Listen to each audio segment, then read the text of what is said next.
नमस्कार, मैं हूं आपके साथ सादिया नूर और आप देख रहे हैं ज्ञान वार्ता की खास पेशकश रूबरू सिलसिला अनकही बातों का। जब जब महिला सशक्तिकरण का जिक्र होता है तब तब हमारी आंखों के सामने कई होनहार और जाबाज महिलाओं के चेहरे उभर कर आ जाते हैं। फिर चाहे वे सोनिया गांधी हो, प्रियंका गांधी हो, सौम्या स्वामीनाथन जी हो या फिर कोई और नाम। और आज हमारे साथ रूबरू में एक ऐसा ही जाबाज और होनहार चेहरा मौजूद है। ये शिक्षा और राजनीति में अपना बेहद खास योगदान दे रही हैं। स्वागत करते हैं काशीपुर के summer study hall group of institutions की प्रेसिडेंट और उत्तराखंड स्टेट कांग्रेस की प्रवक्ता रही श्रीमती मुक्ता सिंह जी का। नमस्कार मैम, वेलकम टू रूबरू। नमस्कार Sadia and thank you very much. आपने मुझे इतने बड़े बड़े लीडर्स के समकक्ष खड़ा किया, उसके लिए मैं आपका बहुत तहे दिल से शुक्रिया अदा करती हूँ। मैम, शुरुआत से आपसे जानना चाहेंगे आपका जो ये अब तक का सफर है शिक्षा और राजनीति को लेकर कैसा रहा? शिक्षा और राजनीति मेरी साइमल्टेनियसली चली है। मैं अपने स्कूल में भी हेड गर्ल थी जब मैं नैनीताल में पढ़ती थी। उसके बाद मैंने कॉलेज करने के लिए मैं मेरठ गई तो मैंने वहाँ पर जॉइंट सेक्रेटरी का इलेक्शन लड़ा। उसके बाद जब मैं एमए प्रीवियस में थी तो मैंने वहाँ पर वाइस प्रेसिडेंट का इलेक्शन लड़ा। और 1992 में शादी होने के बहुत बाद मैंने क्षेत्र पंचायत सदस्य का इलेक्शन लड़ा। और इसी तरह धीरे धीरे, क्योंकि एक कांग्रेसी परिवेश और कांग्रेसी परिवार से मैं हूँ, बचपन से मैंने कांग्रेस देखी है, तो उसी माहौल में मैं धीरे धीरे आगे बढ़ती चली गई। और आज एक कांग्रेस में एक ईश्वर की कृपा से और काशीपुर के लोगों के प्यार के कारण मेरा एक स्थान है कांग्रेस में, काशीपुर कांग्रेस में और उत्तराखंड की कांग्रेस में। कभी आपके परिवार की तरफ से ऐसा नहीं रहा कि नहीं, तुम्हें राजनीति में नहीं जाना, कुछ और तुम्हारे लिए ज़्यादा बेहतर है?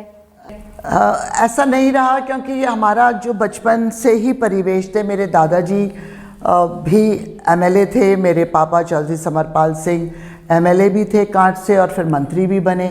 तो बचपन, हम लोग दो ही बहनें हैं और मेरा इंटरेस्ट शुरू से राजनीति में रहा। मेरी सिस्टर का नहीं है, वो भी यहीं मेरे साथ काशीपुर में ही रहती हैं अपने फार्म पर, लेकिन उनका इंटरेस्ट नहीं था और मैं शुरू से पापा के साथ रही, तो इसलिए हो सकता है इसी की वजह से। तो ऐसा कोई था नहीं मुझे कि रोकने वाला। और ना मेरे ससुराल वालों ने, मेरे हस्बैंड ने, मेरे बच्चों ने मेरा बहुत साथ दिया और हमेशा मेरे हस्बैंड मेरे साथ खड़े रहे और आगे बढ़ने की प्रेरणा देते रहे।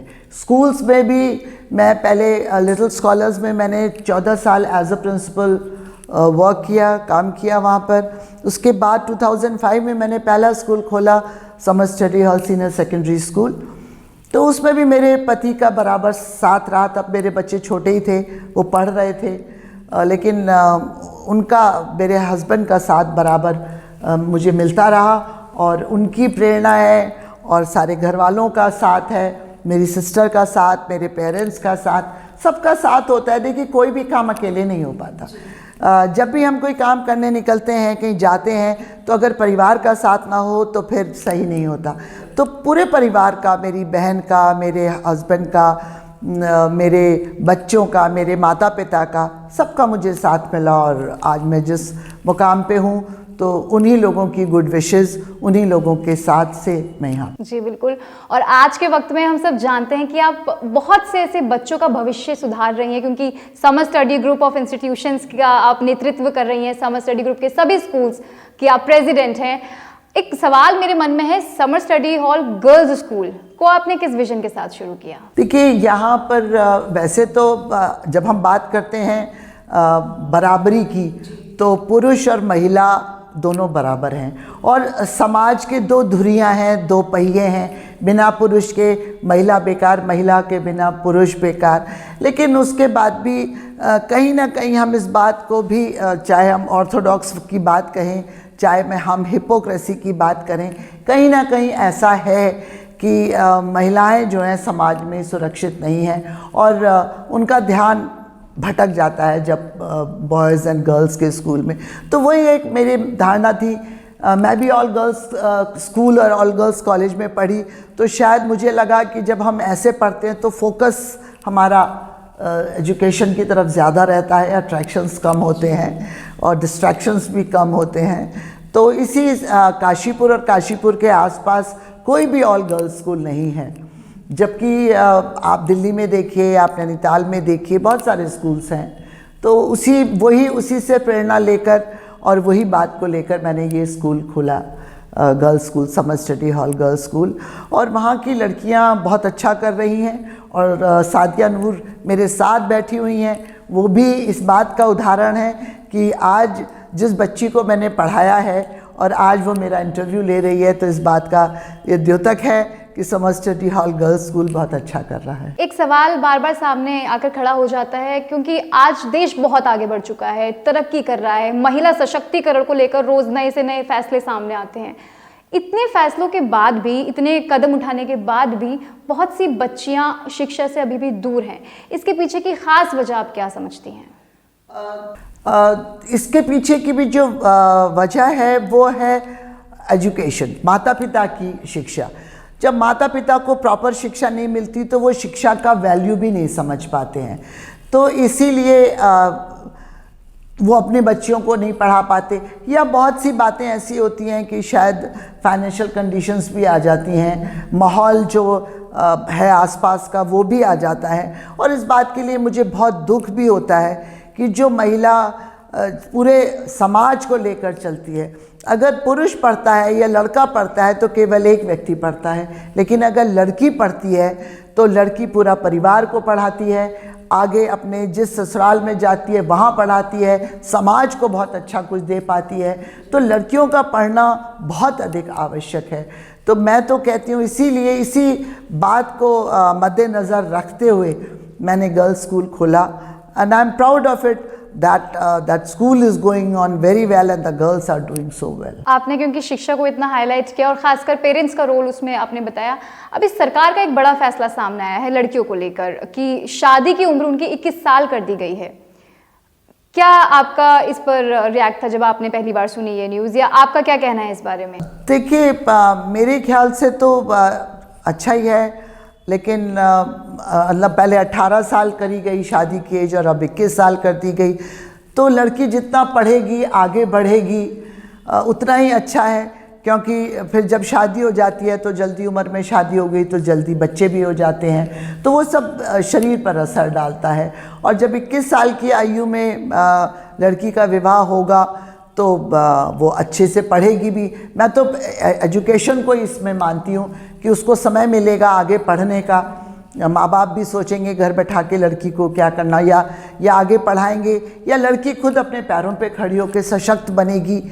तो मेरे हिसाब से ना वो कोई ख़ास समाज में फ़र्क पड़ेगा नहीं, क्योंकि जिस लड़की ने अगर अपने आप को सोच लिया है तो वो तो कुछ ना कुछ पढ़कर आगे बढ़ने का प्रयास करेगी ही।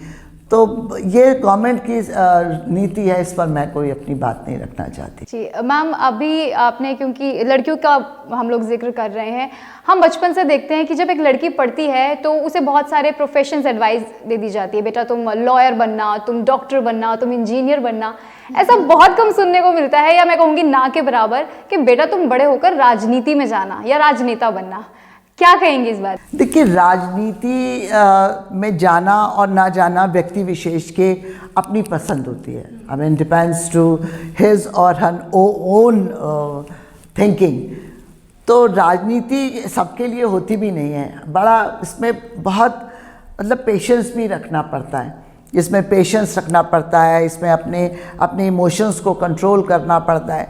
राजनीति दूर से देखने में बहुत अच्छी लगती है, लेकिन जितना हम करीब जाते हैं तो बहुत टफ है। मैं तो कहती हूँ कि क्योंकि राजनीति में आप पूरी ज़िंदगी बिता देते हैं और लेकिन अंत में आपको कोई ख़ास कुछ प्राप्त भी ऐसा नहीं होता।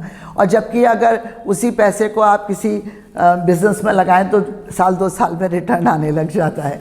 तो राजनीति एक शौक़ है, राजनीति प्रोफेशन नहीं है।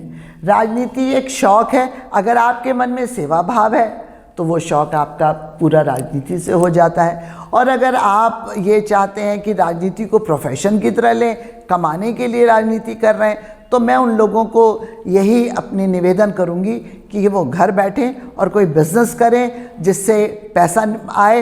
राजनीति को प्रोफेशन ना बनाएं, राजनीति एक शौक हो सकता है, राजनीति सेवा भाव हो सकती है, लेकिन उससे प्रोफेशन ना बनाए। बहुत सही बात कही आपने कि राजनीति को प्रोफेशन बिल्कुल ना बनाए, वो एक समाज सेवा का एक जरिया है।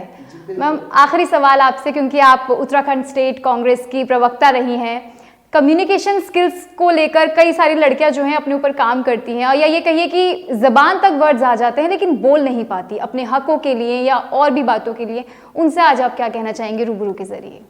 देखिए, रूबरू के ज़रिए मैं उन लड़कियों को, उन बच्चियों को, उन महिलाओं को ये कहना चाहती हूँ कि अपनी बात को सामने रखें, कोई गलत काम ना करें। मैं मानती हूँ कि समाज दो तरह से देखता है, पुरुषों को अलग निगाह से देखता है, महिलाओं को अलग निगाह से देखता है, जबकि महिला और पुरुष में शारीरिक डिफरेंस हो सकते हैं लेकिन बौद्धिक नहीं होते।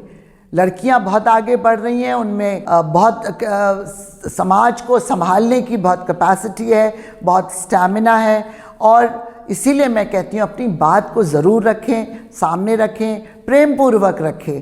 लड़ने की आवश्यकता नहीं है, बिना लड़े भी हम संवाद के द्वारा अपनी बातों को आप तक पहुंचा सकते हैं, या इस मीडिया के द्वारा आप लोग इतने सशक्त हैं, मीडिया वाले इतने सशक्त होते हैं कि हमारी बातों को समाज तक पहुंचा सकते हैं। तो मैं तो हर लड़की से बात करूंगी कि पहले पढ़ाई करें, पढ़ना बहुत ज़रूरी है, किसी मुकाम पर पहुँचें, और जो आपके मन में हो, कहीं कुछ जो मुकाम आप हासिल करना चाहते हो तो ज़रूर हासिल करें, तभी हमारे देश की तरक्की होगी। जब हर महिला पढ़ जाएगी, सरकार को चाहिए कि हर लड़की को पढ़ाने का प्रयास करे और हर लड़की को वो सब कुछ प्रदान करे जो उसकी इच्छा है।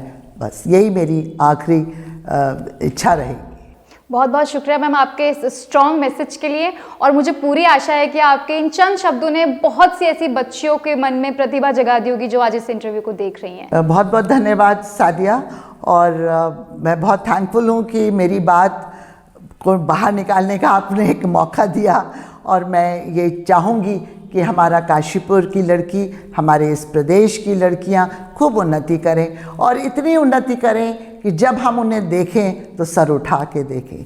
बहुत बहुत धन्यवाद। बहुत बहुत धन्यवाद मैम आपका आज रूबरू को अपना कीमती वक्त देने के लिए। हमारे प्यारे दर्शकों, आज के लिए इतना ही, लेकिन हम जल्द लौटेंगे अगले एपिसोड के साथ। तब तक के लिए मुझे दीजिए इजाज़त और देखते रहिए ज्ञान वार्ता। धन्यवाद।